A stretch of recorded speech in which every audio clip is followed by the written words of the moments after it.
o livro de Gênesis, que quer dizer o livro do início, o princípio de todas as coisas. Quando nós vamos para o original hebraico, a palavra que precede esse texto, ela é Bereshit. Bereshit, ela é muito mais ampla do que a gente pode imaginar como sendo uma única palavra. Por quê? A língua hebraica primitiva, ela possuía apenas 8.000 palavras. Para você ter uma ideia, fazendo um comparativo, a língua portuguesa, ela possui mais de 260.000 verbetes. Então, assim, é uma diferença gritante. Imagina, nós que temos uma ramificação tão grande de palavras, ainda repetimos algumas, como por exemplo, a manga da mangueira, que está na árvore, nós colhemos ela, e a manga da blusa. Ou ainda, é uma pena você não conseguir vir, e é uma pena retirada da galinha. Ou ainda um nome de uma pessoa como Afonso Pena. Nós temos tantas repetições, imagina uma linguagem tão restritiva quanto o hebraico primitivo. Então é por isso que no original, às vezes uma letra ela quer dizer uma palavra inteira ou um conceito inteiro. E é isso mais ou menos que essa Bereshit, que quer dizer no início de todas as coisas, ela deve ser separada em sílabas, porque esse B que dá início a ela, Bereshit, é B-E-R-E-S-H-I-T. Então, o primeiro B-E, ele tem um significado muito amplo, que ele pode servir de D-E, de, com, por, pelo, em razão de e por causa de. Então é muito grande as nuances que ela pode ser usada. E o restante da palavra, que é oreshit, ela quer dizer, ela significa o princípio, mas não é só o início, o gênesis de todas as coisas. Ela também pode representar o cabeça, o nascedouro, a primazia, o primeiro e o primogênito. Então, Paulo, quando ele escreve a sua carta aos Colossenses, ele é tomado por uma revelação tão grande da existência, da pré-existência do nosso Senhor Jesus Cristo, que quando ele escreve o capítulo 1, do verso 13 ao 18, ele vem mostrando que Jesus é o primogênito de toda a criação. Ele quer dizer o que ele? Que ele é o primeiro, ele teve primazia em todas as coisas. Ele estava lá e ele estava juntamente com Deus no momento de toda a criação. Por isso que Paulo chama ele de, em algumas traduções a gente pode olhar não somente a palavra primogênito, mas o primeiro de todas as coisas. Então a gente acha que essa primogenitura é simplesmente do nascedouro nas vias femininas de Maria, mas não. É o primeiro antes de todas as coisas. Então esse Bereshit, ele é muito mais profundo, ele carrega com ele um ensinamento muito amplo, mais do que uma simples palavra que, como a gente lê, né, no Gênesis, o começo de todas as coisas. E esse livro, o Gênesis, ele faz parte de um compilado de 5 livros escritos por Moisés. Não existe nenhum teólogo, nenhum erudito, nenhum rabino que tenha contradição quanto às escrituras do chamado Pentateuco, Penta porque são 5 livros, e os judeus chamam de Torá, né? Esses 5 livros que são Gênesis, Êxodo, Levítico, Números e Deuteronômio. Esse Torá, ele se encontra dentro da Bíblia dos judeus, porque eles não têm essa mesma separação de Bíblia que nós temos, de 66 livros que são divididos em 2 blocos, né? O Velho Testamento contendo 39 livros e o Novo contendo 27. Eles têm a chamada Tanakh, que é um compilado que contém a Torá, os Nevins, que são os ensinos dos profetas, e os Ketuvins, que são os escritos, né? Aí vai Esdras, Neemias, eles têm juntos, não faz a separação igual a gente faz, Primeira Crônicas e Segunda Crônicas, eles fazem esse compilado. Isso é só para título de curiosidade mesmo. Então, essa Bíblia que nós temos, os 66 livros, eles são chamados livros canônicos. Canônicos é o quê? Aqueles que são inspirados, divinamente inspirados pelo Espírito Santo de Deus, dando capacidade aos homens para poder escrevê-lo. E assim, pela divina inspiração, não existe incoerência, não existe desvios de palavras. tudo que nós conhecemos dentro da Bíblia, pelo princípio da hermenêutica, da exegese bíblica, nós encontramos resposta dentro dela própria. Tudo aquilo que não tem resposta, um dia será revelado pelo Senhor. Mas a Bíblia inteira, ela se explica por ela mesma. Então, quando nós somos apresentados ao livro do Gênesis, ele tem como princípio nos mostrar a revelação de todas as coisas, o início de todas as coisas, e ele também serve como um protótipo, uma sombra daquilo que haveria de vir. Por quê? O Velho Testamento inteiro, ele aponta para que a necessidade de um Messias, de um Redentor. E desde a criação nós sabemos que esse Redentor, ele já existia. Só que ainda nós seríamos apresentados. A humanidade, ela vai sendo alimentada aos poucos sobre a necessidade da vinda de Jesus Cristo.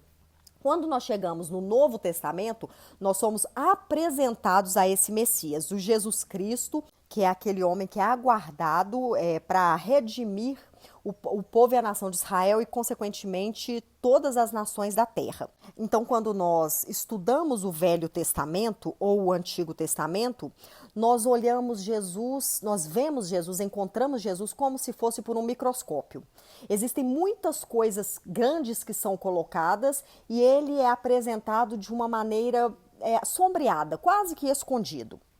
Lógico que quando nós mergulhamos profundamente na palavra, nós temos a revelação da pessoa dele. Porém, quando nós chegamos no Novo Testamento, nós somos apresentados a esse Jesus como que por um telescópio. Tudo se torna muito pequeno e ele totalmente visível, gigante. Então, a apresentação do Gênesis, ela não pode ficar isolada do restante das Sagradas Escrituras. Ele é tido como o início de um todo. A Bíblia, ela é um compilar de livros que desde o Gênesis até o último desses livros, que é o livro de Apocalipse, não tem incoerência alguma. Ela toda, ela tem uma perfeição que aponta para Deus. Não tem como um livro escrito em mais de 1500 anos de diferença do primeiro livro para o último, você não encontrar inconsistência. Mais de 40 autores diferentes, que a maioria não se conheceram e eles não se contradizem naquilo que foi escrito. Então, aí, só com a canonicidade, só com a inspiração de um ser divino para que isso possa ocorrer. Quando nós vamos para o Gênesis, esse livro, ele nos mostra, nos apresenta Deus como criador de todas as coisas. Ele revela o próprio Deus como o Todo-Poderoso, que tudo que existe foi criado por ele e para ele. Então, quando nós vamos para o estudo do livro de Gênesis, a princípio nós precisamos compreender que quando Moisés escreveu ele não colocou livro de Gênesis, capítulo 1, versículo 1. Livro de Gênesis, capítulo 2, verso 36. Não, isso foi colocado muito posteriormente para facilitar a nossa leitura. Então, a partir de agora, nós vamos dar introdução ao estudo do livro do Gênesis, ao estudo do livro Bereshit. Então, o texto começa dizendo assim, no princípio, literalmente Bereshit, tá? No princípio, então a palavra que rege aqui é Nebereshit Barat Elohim. É do original, não tem diferença nenhuma para essa tradução que nós estamos lendo. É importante a gente saber selecionar uma tradução, porque se você gosta de saber mais dos originais, então você fica com uma tradução que é revista, que é corrigida, que ela vai direto da fonte, porque quando a gente tenta facilitar demais, colocar palavras mais simples, muitas vezes a gente perde o contexto daquilo que era para ser dito na profundidade. Então a gente foge muito do original quando vai para umas traduções muito simplórias. Então, aqui, ó, no princípio, quer dizer, em Bereshit, Deus criou. Então, Bará Elohim. Primeiro vem o criou, depois Deus. É só uma colocação, porque é na forma deles escrever. Então, aqui a gente já é apresentado para o Criador de todas as coisas. E essa palavra Bará, esse esculpir quer dizer criar do nada. Foi feito pelas próprias mãos de Deus. Esse é um atributo exclusivo de Deus. Ninguém cria nada do nada. Ninguém pode criar um objeto, uma coisa, um ser, ninguém a partir do nada. Tudo que foi criado pelo homem, ele teve como base alguma outra coisa antes. Quem fez do nada é somente o Senhor. E aqui fala que foi o criador de todas as coisas no início, o próprio Deus. E quando a gente vai para a tradução original do hebraico, o nome apresentado para a gente aqui é Elohim. Quer dizer, para a gente que acredita no Deus triuno, um Deus múltiplo, porque o Elohim, ele é no plural. Então quer dizer que Deus ele não estava sozinho no momento da criação. Nós sabemos que toda a corte celestial estava presente no momento da criação, mas o Filho e o Espírito Santo. Mas também esse Elohim, ele pode significar e pode apontar para a gente um Deus extremamente grande, ilimitado, extremamente soberano, poderoso. Ele trata disso, da grandiosidade desse Deus. E eu acredito que a gente possa acoplar essas duas variantes aqui para poder falar que Deus ele é grande, poderoso, sublime, mas ele também não é só. E muitas pessoas elas sempre ficam na dúvida, né? Como que pode um Deus ser três? Como que pode, corpo, é alma, é espírito, é ser, são três, são um? Então, geralmente é gerado muito essa dúvida. E a forma mais clara e simples de expressar essa trindade do Senhor que eu tenho, é que o próprio Deus, ele ensina dentro das Escrituras que o marido e a mulher, eles se tornam uma só carne, eles passam a ser um só diante de Deus, diante da sua unidade. Uma mulher, ela está dentro do marido, ela é ele? Não. Da mesma forma, o marido, ele não é a esposa. Mas os dois, quando contraem matrimônio, perante Deus, eles se tornam uma pessoa só, tendo a sua individualidade, tendo a sua personalidade, são seres separados. Porém, perante Deus, eles são um só. Então, eu vejo a pessoa de Deus dessa mesma forma com o Espírito Santo e com o nosso Senhor Jesus Cristo. A unidade deles é tão grande que eles se tornam um ser só, em concordância em todas as atitudes, com concordância nas falas, com concordância na criação, e não há, dentre esses três, divergências, da mesma forma que ele nos instrui que não deveria haver nos nossos matrimônios. Então, essa é a forma mais clara que eu encontro de expressar um ser triuno, que é único, mas é de completude, de se perceberem unidos de uma tal forma em concordância que não tem como separar. Então, quando fala que ele criou todas as coisas no princípio, Moisés ele não relata para a gente uma data, porque nós estamos tratando aqui de tempos eternos. Foi revelado para Moisés depois que tudo já tinha acontecido. O Senhor revelou os segredos do coração dele para que fosse propagado para toda a humanidade. Mas ele não falou assim, anota a data aí, Moisés. Então, vai ser a partir de hoje. Não, de forma alguma. Nós somos apresentados para uma história. O povo judaico, eles têm uma datação diferente da nossa, né? E eles remontam a idade da criação até nos dias de hoje em aproximadamente 5.783 anos. Então, diante daquilo que nós fazemos a contagem, que é pós a era cristã, né, que é após a morte de Jesus, é uma diferença muito grande. Então, assim, nós não sabemos, isso um dia será revelado, eu acredito que tudo será revelado no milênio, aonde Isaías fala com a gente que quando o Messias reinar, lá não é usada a palavra milênio, ele diz que toda a terra se encherá do conhecimento da glória de Deus. Conhecimento é informação. Então eu acredito que vai ser mostrado todas as dúvidas que as pessoas tiveram ao longo das eras e até dúvidas que nós não tivemos e que serão nos apresentadas. Uma revelação descortinada de todas as coisas. Então aqui no verso 1 nós aprendemos que no princípio, que é uma era de eternidade, um tempo desconhecido, o Senhor, ele criou todas as coisas. E a partir daqui é relatado para a gente que, em princípio, foi feito o quê? Os céus e a terra. O verso 2 fala assim, a terra, entretanto, a terra que é a matéria bruta, tá? Era sem forma e vazia. Quando se traz a tradução da Septuaginta, que é 70 escribas, 70 doutores da lei, judeus que pegaram o original hebraico e levaram essa tradução para o grego, que era a linguagem universal da época, muitos anos depois disso aqui, tá? Eles traduziram a terra, entretanto, era sem forma e vazia, como a terra estava sem forma e vazia, ou ainda pode ser usado tornou-se sem forma e vazia. Então ela é descrita para mim aqui como que em um estado incompleto, que ela estava pronta para receber a plenitude de toda a criação. Só que existe um porém. Quando a gente lê Isaías 45:18, fala pra gente que a terra não foi criada para ser um caos, ou não foi criada para estar vazia. Então, quando eu leio esses dois textos, lembrando que a Bíblia ela se completa, ela mesma tem as respostas para ela, eu posso levar em consideração uma teoria que é muito difundida e algumas pessoas podem até desconhecer, que é chamada a teoria do hiato, ou também o segundo nome, que é a teoria do intervalo, que é uma crença criacionista. Só uma abertura de parênteses aqui, para falar que toda pessoa que é cristã, ela acredita em Deus, ela tem que acreditar na palavra dele, que foi o livro que ele deixou para nós. E esse livro nos mostra que existe uma criação sendo feita a partir do nada, através das mãos de Deus. Então não existe possibilidade de um cristão verdadeiro pregar, disseminar a teoria da evolução, ou mesmo ter isso no seu coração. Porque nós sabemos, através dessa palavra, que absolutamente tudo foi criado pelas mãos do próprio Deus. Então, a partir do momento da crença criacionista, abriu essa possibilidade pelos exegetas, pelos teólogos, os estudiosos da Bíblia, que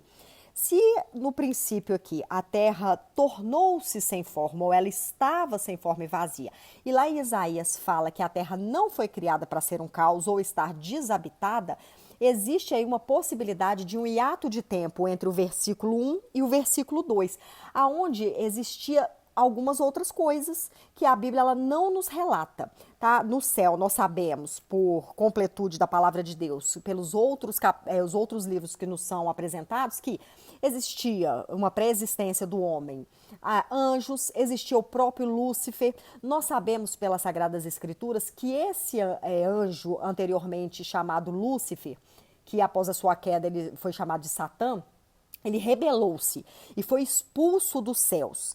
E essa teoria do hiato, ela mostra pra gente, ela ensina que com a expulsão de Satanás dos céus, ele caiu como a prefiguração de um raio na terra, porque é assim que Isaías fala, eu vi Satanás cair do céu como um raio, e essa queda dele foi uma queda tão brutal, tão imensa, que ela trouxe a extinção para toda a forma de vida que existia na Terra.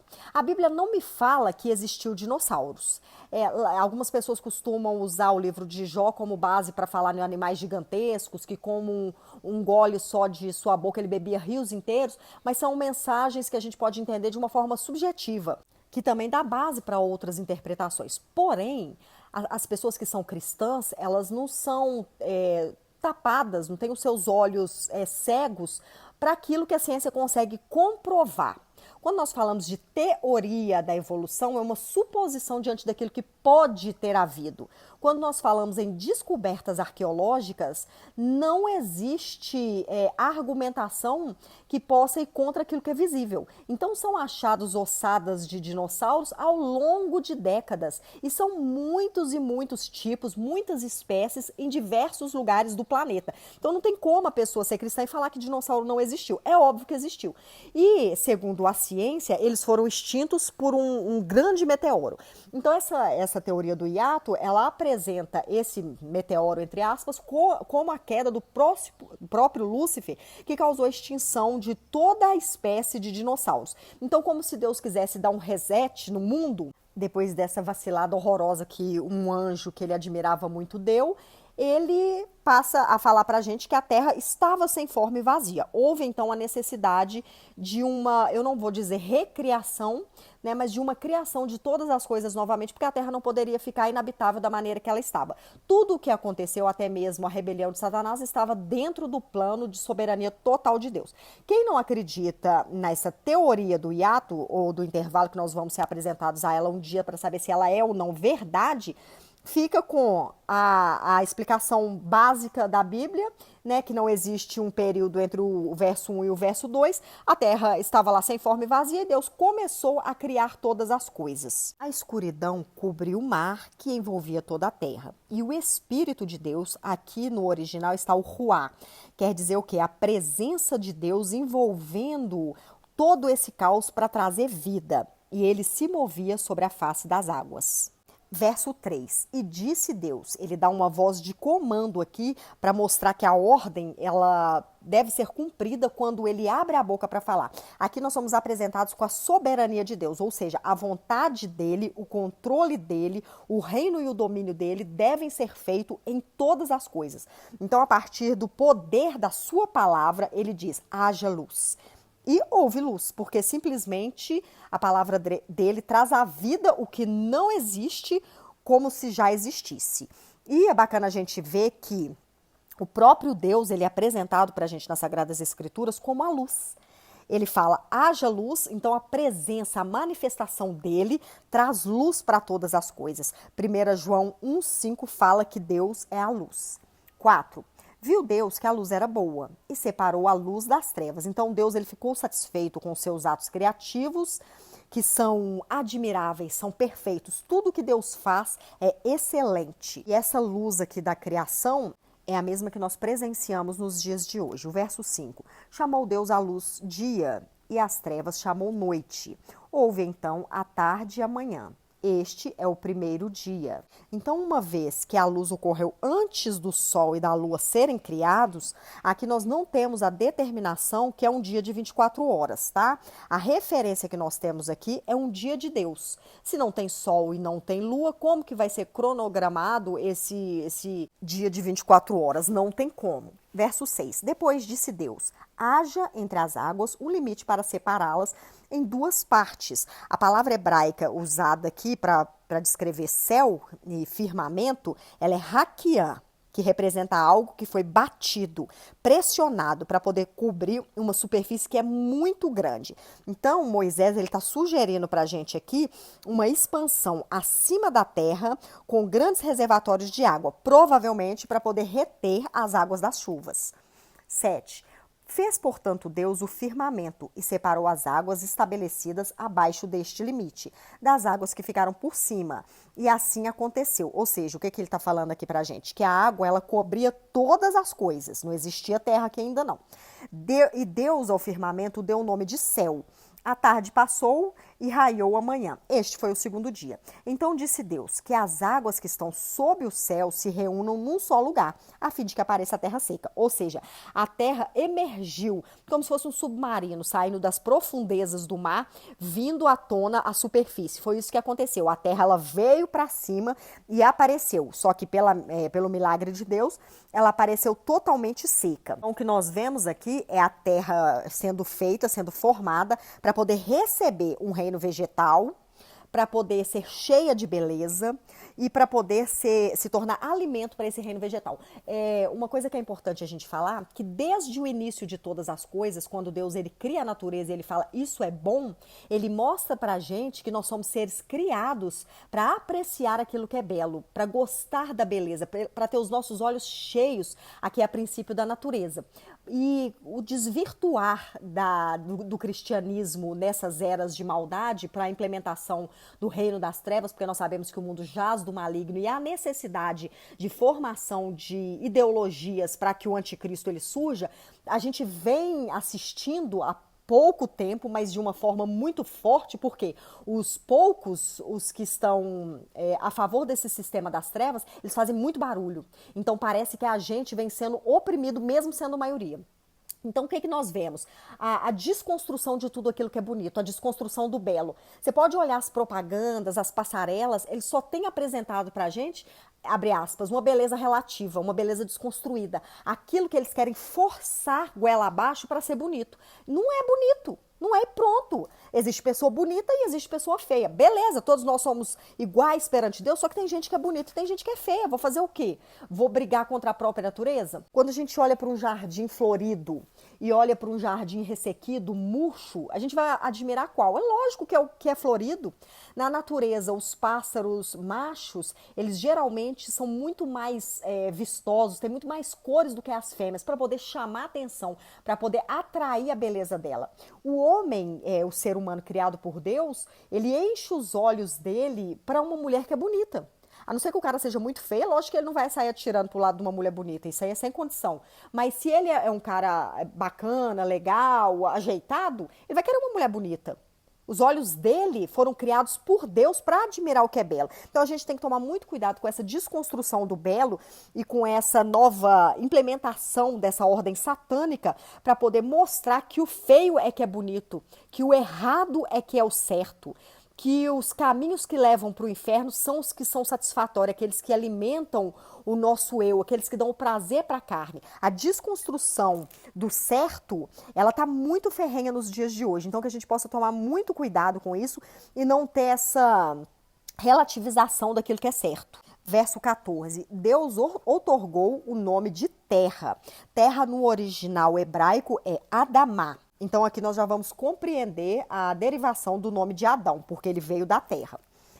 A parte seca e a massa de águas que se haviam juntado, ele chamou de mares, e observou Deus tudo que era bom. Determinou que a terra seja coberta com todo tipo de vegetação, plantas que deem sementes e árvores cujos frutos produzam sementes conforme as suas espécies, e assim aconteceu. E assim a terra fez brotar toda a vegetação, ervas que dão sementes segundo a sua espécie e árvores que produzem frutos, cujas sementes estavam neles de acordo com as espécies, e observou Deus que isso era bom. Passaram-se então tarde e manhã. Esse foi o terceiro dia. Então, a gente está vendo aqui que por causa desse cronos, desse tempo que é diferente do tempo que nós conhecemos hoje, teoricamente seria manhã e tarde, mas aqui o tempo de Deus na criação é tarde e manhã, posteriormente, tá? Ele completa pra gente a base da criação, céus, terra, vegetação. Tudo pronto para receber a criação, os animais e os seres humanos. Ele declara, o próprio Deus, tá?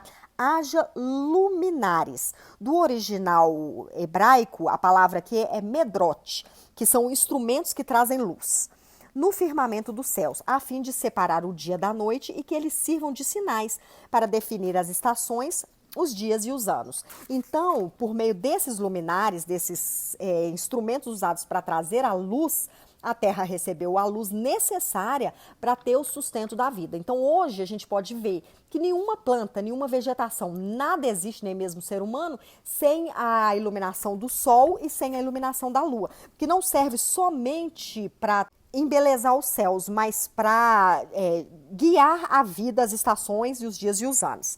E a gente vê Moisés continuando falando assim, e que sejam também luzeiros nos céus para iluminar toda a terra. E assim aconteceu. Deus fez os 2 grandes luzeiros, o maior para governar o dia e o menor para regular o andamento da noite. É interessante que Deus já tinha dado o nome de sol e lua. Só que, como Moisés ele escreveu numa época onde o paganismo ele era gigante, o povo judeu ele tinha acabado de sair do deserto, e estava rumando a terra prometida. Deus ele tira o povo do deserto, ele tira o povo do Egito, só que ainda existia um longo caminho pela frente para poder tirar o Egito, para poder tirar o ser de escravidão de dentro do povo judeu. Eles eram um povo que era doutrinado por décadas e décadas sobre os costumes pagãos egípcios, que eram dos maiores povos em número de adoração a esses deuses com D minúsculo. Então Moisés, por prudência, porque sabia que no Egito existia a adoração ao Deus Sol e ao Deus Lua, ele escolhe não mencionar os nomes desses luzeiros. Deus colocou todas essas luzes, o Sol e a Lua, no céu, a fim de que iluminassem a terra, para dirigirem o andamento de dia e de noite e fazer separação entre a luz e a escuridão. E observou Deus que isso era bom.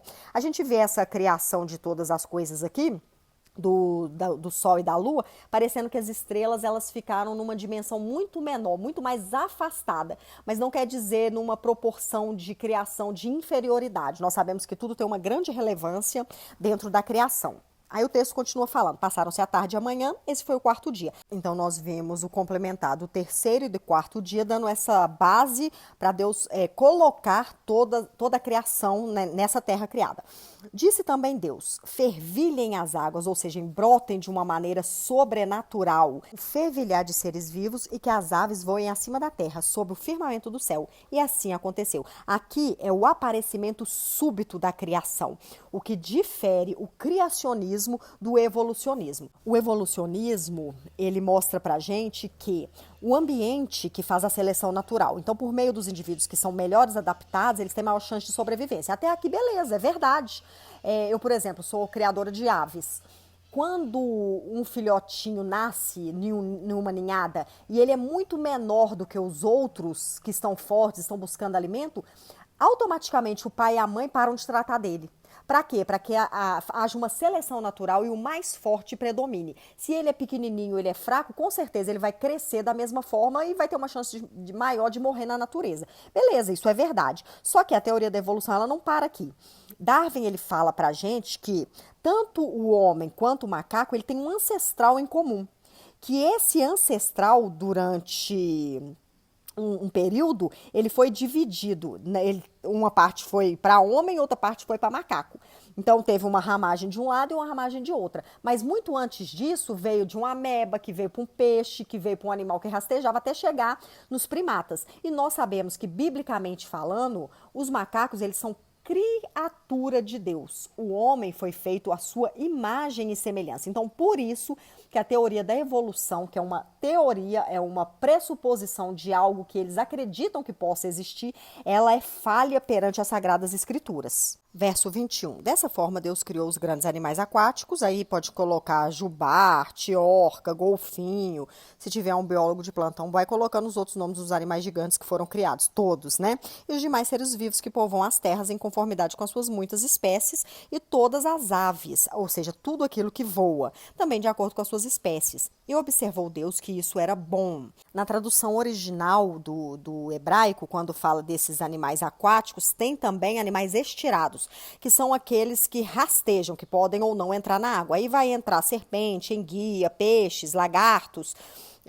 Não que enguia saia da água, né? Mas animais estirados, com o corpo esticado, tá? Então Deus os abençoou. Imagina toda a criação sendo abençoada pelo próprio Deus. Você tá doido?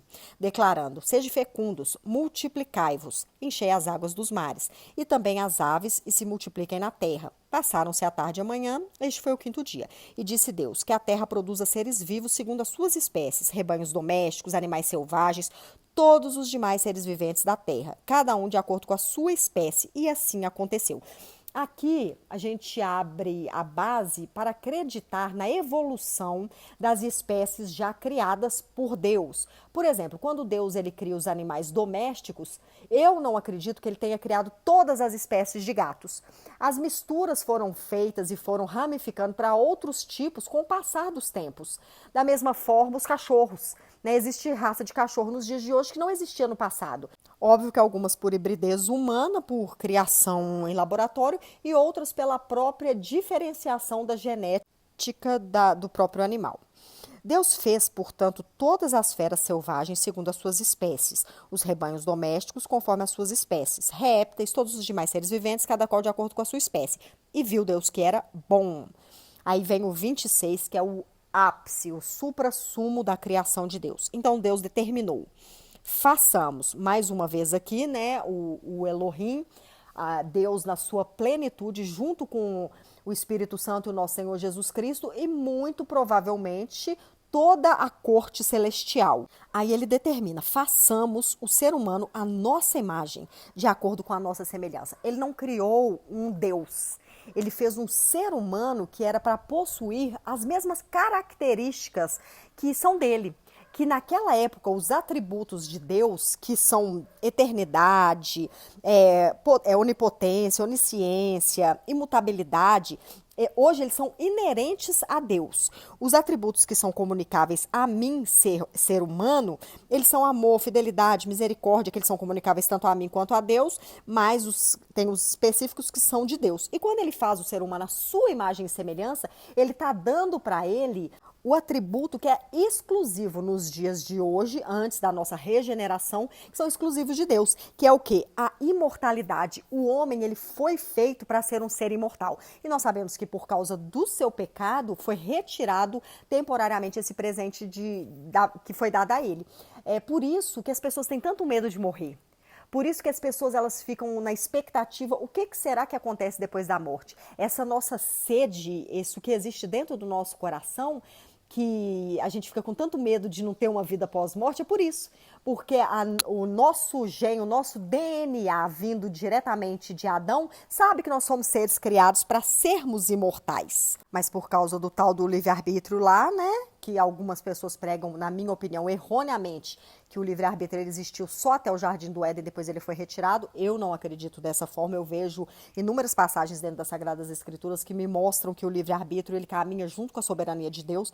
Por causa disso, o homem escolheu desobedecer e por escolha própria ele foi retirado da presença do próprio Deus e de viver eternamente, temporariamente, porque na primeira carta de João, no capítulo 3, versículo 2, fala que nós veremos Deus assim como ele é. Então nós vamos ter esse privilégio retomado para as nossas vidas, porque nós não seremos mais da linhagem de um homem caído. Assim como quando nós aceitamos e reconhecemos Jesus Cristo como nosso único suficiente Salvador, nós, assim como Paulo fala, não somos mais do primeiro homem, mas aquele segundo homem que foi enviado para que o pecado de Adão fosse encoberto por causa da queda dele, nós somos da geração, nós somos filiados a Jesus Cristo. Aí o texto continua falando assim que o homem, ele foi feito para dominar sobre todos os animais, sejam grandes, sejam as feras, sejam aqueles que estão no mar ou aqueles que estão nos céus, tá? O 27 fala assim: Deus, portanto, criou os seres humanos, à sua imagem e semelhança os criou.